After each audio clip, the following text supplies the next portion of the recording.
Monroe County Schools presents Making Educators Partners in Youth Suicide Prevention. This training was developed as a result of the Flatt Act, House Bill 198, which requires annual suicide prevention education training for certified school system personnel. This training does not turn teachers into counselors, but it helps them recognize warning signs and know how to make referrals for help when necessary. Similar legislation has been signed in 14 states. This Georgia House bill was signed by Governor Deal in May of 2015. You may ask, why is suicide prevention training important? Please take a moment to view this public service announcement entitled Empty Seat.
Suicide prevention is important because 7 in 100,000 youth ages 15 to 19 die by suicide each year.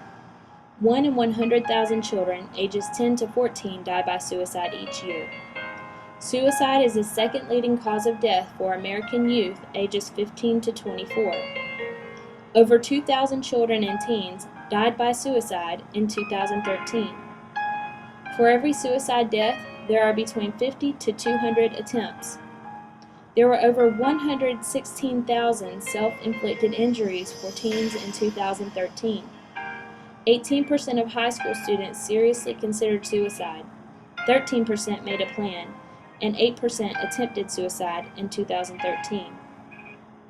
Georgia suicide statistics in 2013 stated that over 1,200 Georgians died by suicide. 73 youth ages 10 to 19 years old died by suicide. Suicide was the third leading cause of death for youth ages 10 to 24 years old in Georgia. The responsibility of our staff as it relates to suicide prevention is to understand the importance of your critical but limited role in the identification of students at risk for suicide. Familiarize yourself with school policies and procedures that address this issue. Learn information that facilitates identification of at-risk students. Listen to students verbally and non-verbally for warning signs. Identify those students who may be at elevated risk based on that identification, and refer those students to appropriate resources. Simply stated, your role is learning the signs of risk in students, identifying at-risk students, and referring those students to appropriate resources or contacts, such as your school counselor, your school administrator, Monroe County Schools Family Services Coordinator, Ms. Gwen Bird. Let us define the problem. Attempted suicide is a potentially self-injurious act completed with at least some intent to die as a result of the act. Suicide is an attempt to solve a problem of intense emotional pain with impaired problem-solving skills. Now let's talk about protective factors, risk factors, and warning signs. Protective factors are conditions or attributes, skills, strengths, resources, supports, or coping strategies in individuals, families, communities, or the larger society that help people deal more effectively with stressful events and mitigate or eliminate risk in families and communities. Protective factors in suicide prevention include, but are not limited to, contact with a caring adult, a sense of connection or participation in school, positive self-esteem and coping skills, access to a care for mental, physical, and/or substance disorders. Some of the risk factors associated with suicide include, but are not limited to, demographics, such as age, sex, gender identity, and race. Clinical, such as psychiatric diagnoses, drug or alcohol use, or previous attempt. Family, like history of suicide. Exposure to suicide, personally or in the media. Death of a peer under any circumstance. Recent severe stressors, such as loss, trouble, or change in transition. To learn the warning signs of suicide, we will use the acronym FACTS, F-A-C-T-S. F is for feelings, A is for actions, C is for changes, T is for threats, S is for situations. 4 out of 5 teens who attempt suicide give clear warning signs, which include but are not limited to the following: talking about suicide, making statements about feeling hopeless, helpless, or worthless, a deepening depression, preoccupation with death, taking unnecessary risks or exhibiting self-destructive behavior, out-of-character behavior, a loss of interest in the things one cares about, visiting or calling people one cares about, making arrangements, setting one's affairs in order, giving prized possessions away. Some characteristics of suicide include but are not limited to viewing suicide as an alternative to a problem, which is perceived unsolvable by any other means. Crisis thinking, which colors problem-solving skills. The person is often ambivalent. The suicide solution has an irrational component. Suicide is a form of communication.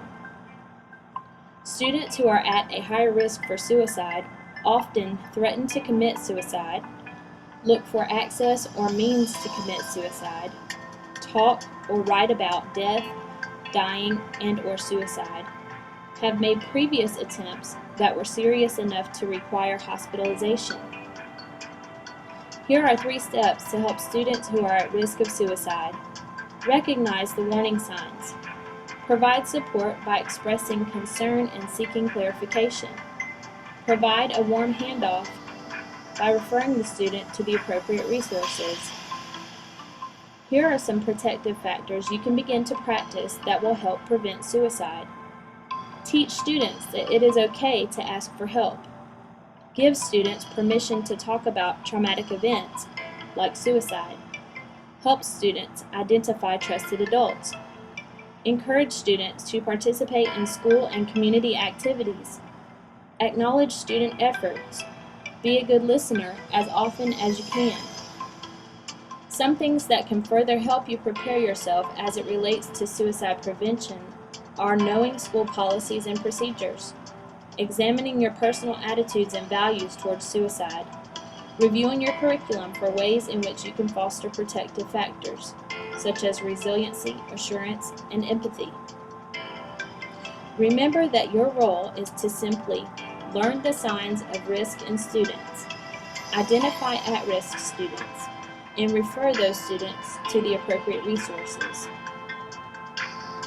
The Monroe County Suicide Prevention Policy, adopted by the Monroe County School Board on August 11, 2015, states that the Monroe County Board of Education shall provide to all certified personnel annual training in suicide awareness and prevention in accordance with state law and rules established by the Georgia Department of Education. The superintendent or designee shall develop procedures to address, at a minimum, suicide prevention efforts, intervention, and postvention. Such procedures shall be developed in consultation with school and community stakeholders, school-employed mental health professionals, and suicide prevention experts. In accordance with state law, no person shall have a cause of action for any loss or damage caused by any act or omission resulting from the implementation of this policy or its implementing procedures, or resulting from any training or lack thereof required by state law or this policy. The training or lack thereof required by the provisions of state law shall not be construed to impose any specific duty of care. Neither the training nor the procedures are designed to impose ministerial duties, but to provide a framework in which educators can exercise their professional judgment in the best interest of students. The Georgia Crisis and Access Line is a toll-free confidential hotline available 24 hours a day, 7 days a week from anywhere in Georgia. This crisis program is sponsored by the Georgia Department of Behavioral Health and Developmental Disabilities. It connects callers with a trained professional counselor who can help them get the services they need if they or someone they know are in emotional distress or a suicidal crisis, or have other problems with mental health, drugs, or alcohol. They will assess crisis situations over the phone and have a mobile team that can go out and do a face-to-face assessment as needed. They can get someone into an inpatient setting quickly and also have vacant appointment times at their disposal to fast-track someone into the community mental health system as needed. Thank you for completing this suicide prevention education training. For more information, please contact your school's counselor.